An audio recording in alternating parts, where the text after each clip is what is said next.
Indicative of exactly what's going on in the Executive Council. He, as Deputy Leader of Government, was unable to convince the other members of the Island Council to go along and convene this meeting here this morning. And I think what we saw was an absolute display of exactly what's taking place in the Executive Council. He is constantly crowded out. There's absolutely no regard for his opinion.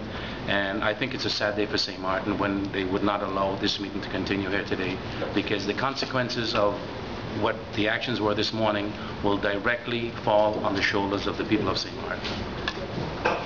And on that note, just to emphasize just a bit more, the consequences of the decisions, the neglect of decisions of this Executive Council, of this government, will have far-reaching consequences for the people of St. Martin.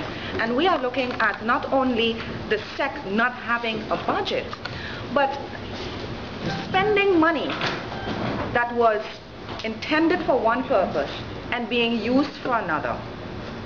Spending money, making investments for which you don't have a legal basis. We are challenged by the Netherlands on a daily basis. Prove that you are capable of handling the people's business.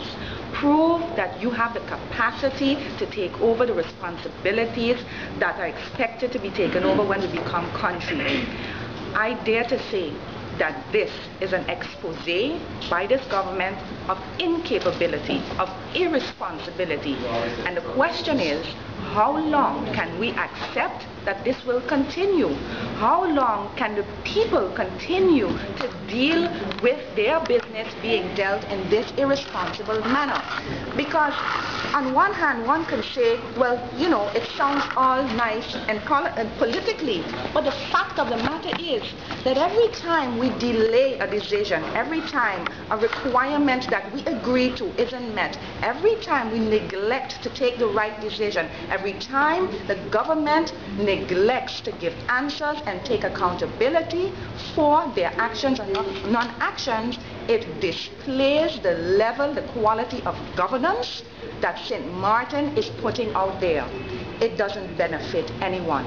It doesn't benefit the government. It doesn't benefit the Island Council. It does not benefit primarily the people of St. Martin.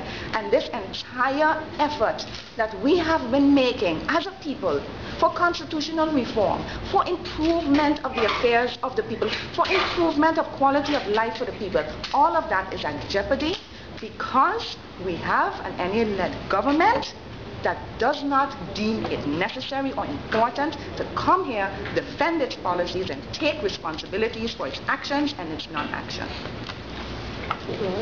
And in closing, I would want